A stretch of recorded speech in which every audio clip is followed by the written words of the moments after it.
Yang kembali lagi di propaganda program sepak bola. Untuk Anda. Mantap sekali. Kalau di segmen yang kedua, Alika pasti pernah kejamanin Euro 2004 yang mengejutkan banget kan? Betul, itu saya masih 2 tahun. Kelahiran 2002.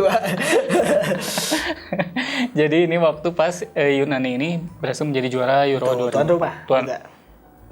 Tuan rumah Portugal. Oh iya, bukan ya? Salah. Nah, bagi Angelos Charisteas, mencetak gol merupakan tugas yang wajib ia kerjakan sebagai pemain sepak bola. Betul. Namun menurut dia ada satu gol yang akan selalu ia kenang sampai akhir hidupnya. Keren. Itu adalah 3 gol dan 3 ale. Nah, kenapa? Gol.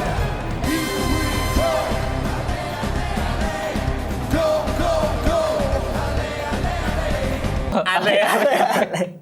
Itu dia udah hidup lu zaman itu tua banget lagu-lagunya. 98 itu Ricky Martin. Iya sih. Cuma kan anak zaman sekarang taunya waka-waka Oh.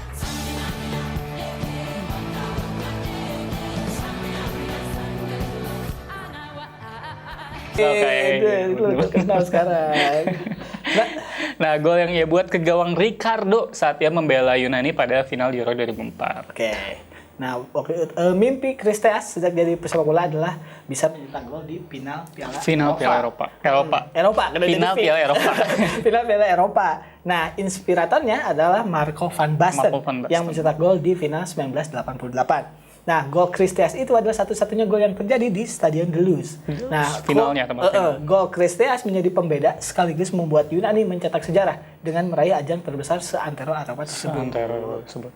Dunia tidak menyangka kalau Yunani menjadi juara Piala Eropa waktu itu. Betul. Saya pun gak nyangka karena yang jadi juara itu kan Yunani. Betul. Karena saya pikir yang bakal jadi juara itu adalah Portugal. Jum. Mudah. Tapi itu enak banget sekali. Kalian pernah gak sih makan gudeg Jum? Beda Yunani, itu bukan yang jualan gudeg dong, ini beda lagi. Tapi di Jogja tuh nama gudegnya tuh ada yu-yu-nya gitu. Ya, cuma beda ini di negara loh. Jadi kan si gudegnya tuh enggak. Saya kira mau lanjut ke teks itu loh, masih bahas Yujum nih.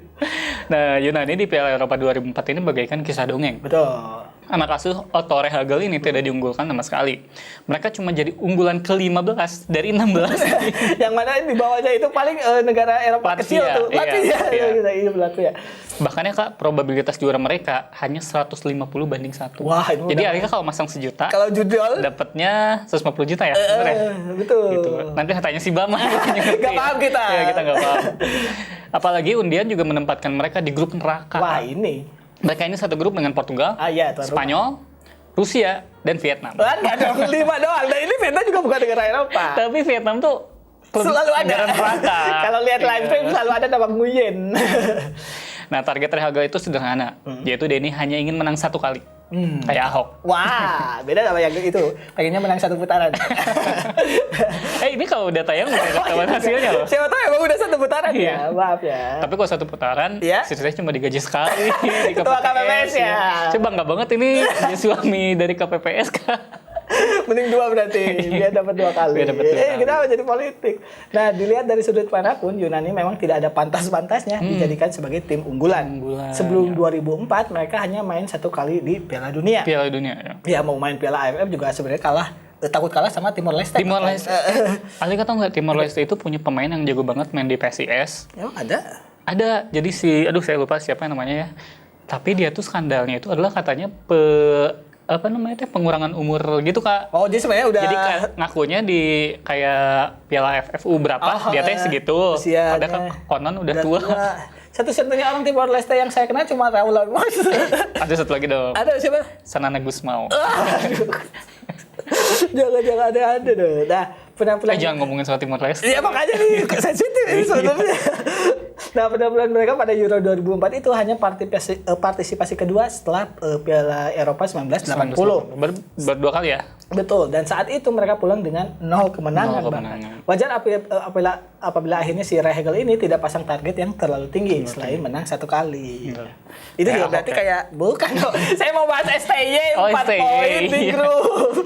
STY 3 poin Kak? 4 dia targetnya. Oh, targetnya Seri 4. sekali, menang 3. Jadi kan itu masih make sense lah. Bener. Walaupun ya akhirnya cuma 1.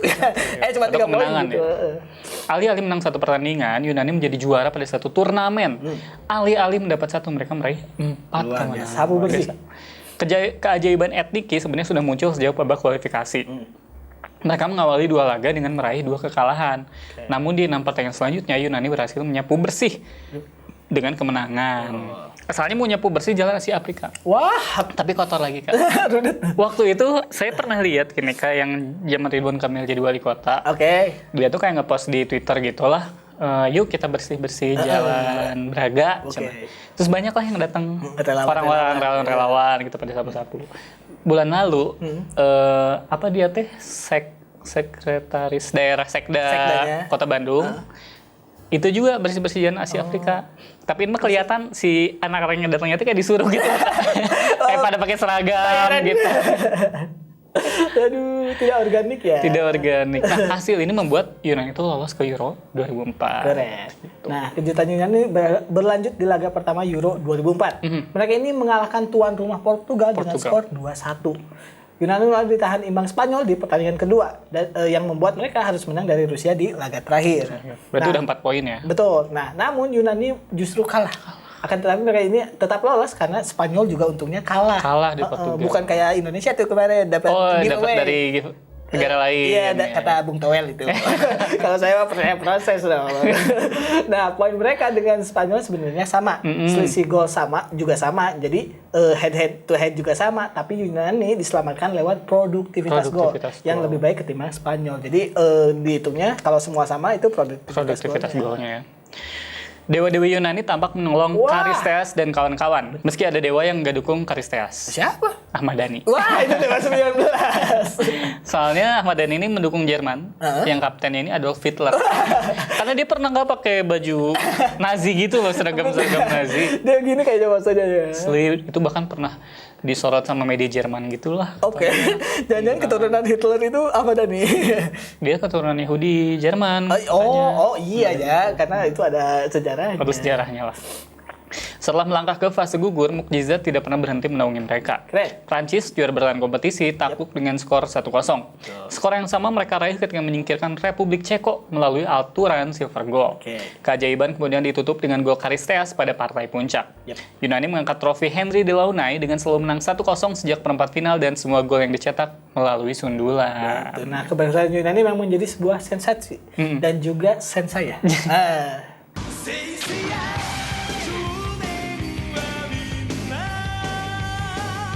Sensai? Oh iya, karena Sensaya tuh dari Yunani. Karena itu kan dewa walaupun dibuatnya Jepang ya. Iya, benar. Itu kan dari apa aja sih kok Sensaya tuh?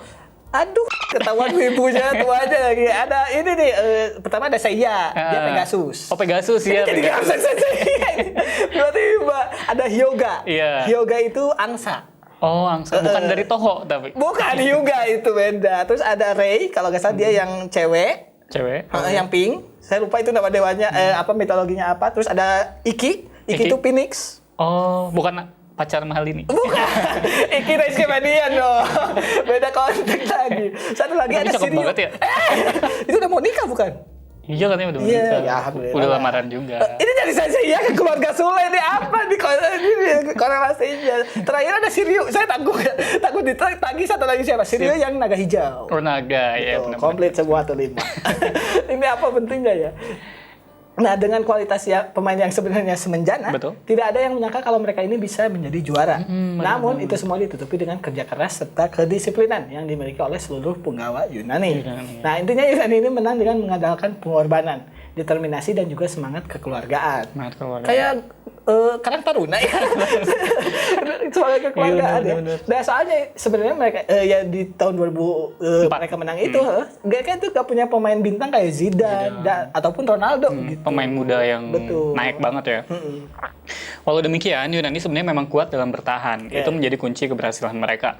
Di babak kualifikasi, meski cuma mencetak 8 gol, tapi mereka cuma kebobolan 4 gol. Sama kayak di Euro, di fase grup tuh memang kebobolan 4, Kak. Tapi setelah di fase gugur, mereka tuh nggak pernah kebobolan sama sekali. Gitu. Alias jago banget. Meraih clean sheet. Kenapa jago banget? Kenapa ikut-ikutan sih?